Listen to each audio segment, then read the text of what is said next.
নমস্কাৰ, এই মুহূৰ্তত আহি পৰিছে অসমবাসী ৰাইজখনে কিয় পৰা গুৰুত্বপূৰ্ণ খবৰ। অসমৰ লাখ লাখ ধনী দুখীয়া পৰিয়ালৰ বাবে এটা ডাঙৰ খবৰ। অৰ্থাৎ 1 তাৰিখৰ পৰা ৰাজ্যত নতুনকৈ 5টাকৈ নিয়ম সলনি কৰিলে গেছ চিলিণ্ডাৰৰ দাম পুনৰ বৃদ্ধি পালে। লগতে ডিজিটেল লেনদেনৰ ক্ষেত্ৰত কেইবাটাও নতুন নিয়ম আহি গ'ল। লগতে পেন কাৰ্ডৰ পৰা আৰম্ভ কৰি কেইবাটাও নতুন নিয়ম সলনি কৰিছে 1 তাৰিখৰ পৰা। অৰ্থাৎ আজি হৈছে 1 তাৰিখ, ৰাজ্যৰ লাখ লাখ পৰিয়ালৰ বাবে এটা ডাঙৰ খবৰ। গতিকে ভিডিঅ'টো সম্পূৰ্ণকৈ চাওক আৰু ভালদৰে বুজি লওক। তো বলক ভিডিঅ'টো আৰম্ভ কৰোঁ। আৰু আজিৰ প্ৰথমটো খবৰ হৈছে আজিৰে পৰা দেশত 5টাকৈ নতুন নিয়ম সলনি কৰিছে চৰকাৰে। আপডেটটো এবাৰ চাই লওক। আজিৰে পৰা দেশত আহি গ'ল 5টা বৃহৎ পৰিৱৰ্তন। ATM card, PAN card, gas cylinder লগতে ৰেল যাত্ৰীৰ বাবে আহি গ'ল কেইবাটাও নতুন নিয়ম। আজিৰে পৰা দেশত নতুনকৈ 5টা বৃহৎ পৰিৱৰ্তন হ'ল। এটিএমৰ পৰা পেন কাৰ্ড ব্যৱহাৰকাৰীলৈকে বহুকেইটা নতুন নিয়ম দেশবাসীয়ে পালন কৰিব লাগিব। নতুন বিত্তীয় বৰ্ষই প্ৰভাৱ পেলাব আপোনালোকৰ পকেটত। 1 এপ্ৰিল তাৰিখৰ পৰা প্ৰথম দিনটোতে বাণিজ্যিক চিলিণ্ডাৰৰ মূল্য 195.5 টকাকৈ বৃদ্ধি পালে। ইনকাম টেক্সৰ নতুন এক কাৰ্যকৰী হ'ব আজিৰ দিনটোৰ পৰা।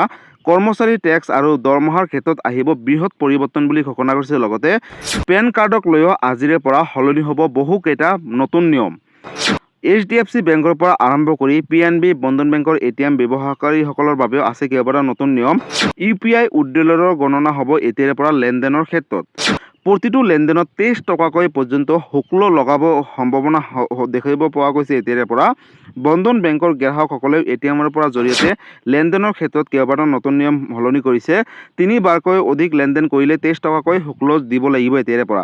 বেংকত পৰ্যাপ্ত ধন নথকাৰ বাবে লেনদেন ফেইল হ'লে 25 টকাকৈ জৰিমনা ভৰিব লাগিব।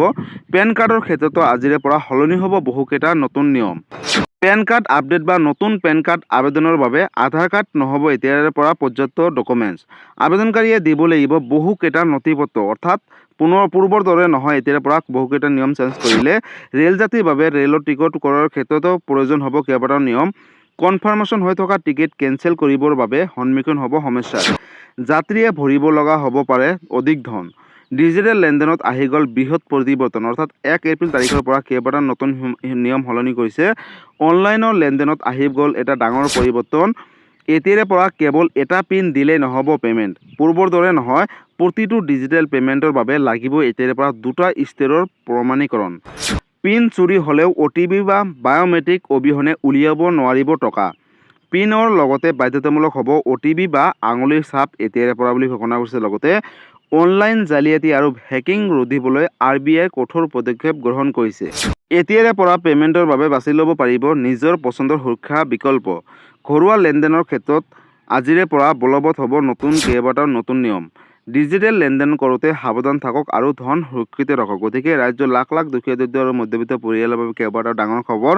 কাৰণ আজিৰ দিনটোৰ পৰা এই বহুকেইটা গুৰুত্বপূৰ্ণ নিয়ম সলনি কৰিব। অৰ্থাৎ বাণিজ্যিক চিলিণ্ডাৰ বা ঘৰুৱা চিলিণ্ডাৰৰ দাম 195.5 টকালৈ বৃদ্ধি কৰিব আজিৰ দিনটোৰ পৰা। লগতে পেন কাৰ্ড নতুনকৈ বা আপডেট দিব হ'লে অকল আধাৰ কাৰ্ড থাকিলেও নহ'ব, লাগিব কেইবাটাও নথিপত্ৰ। লগতে যদি আপোনালোকে ডিজিটেল লেনদেন কৰে তেনেহ'লে এটা সুখবৰ, কাৰণ এতিয়াৰ পৰা এটা OTPৰ জৰিয়তে লেনদেন কৰিব নোৱাৰিব। 2টাকৈ OTP বা ফিংগাৰ প্ৰিণ্ট দিহে আপোনালোকে এতিয়াৰ পৰা পে'মেণ্ট কৰিব পাৰিব। গতিকে আজিৰ দিনটোৰ পৰা এই বহুকেইটা গুৰুত্বপূৰ্ণ ৰাজ্যবাসীৰ বাবে সলনি কৰিছে। গতিকে এই ভিডিঅ'টো সকলোৰে মাজলৈ শ্বেয়াৰ কৰি দিব, যাতে এই ভিডিঅ'টো চাই সকলোৱে এই আপডেটখিনিৰ কথা জানিব পাৰে। গতিকে বন্ধুসকল, আজি আছিলে এইটো এটা ইনফৰ্মেটিভ ভিডিঅ' আৰু গুৰুত্বপূৰ্ণ খবৰ।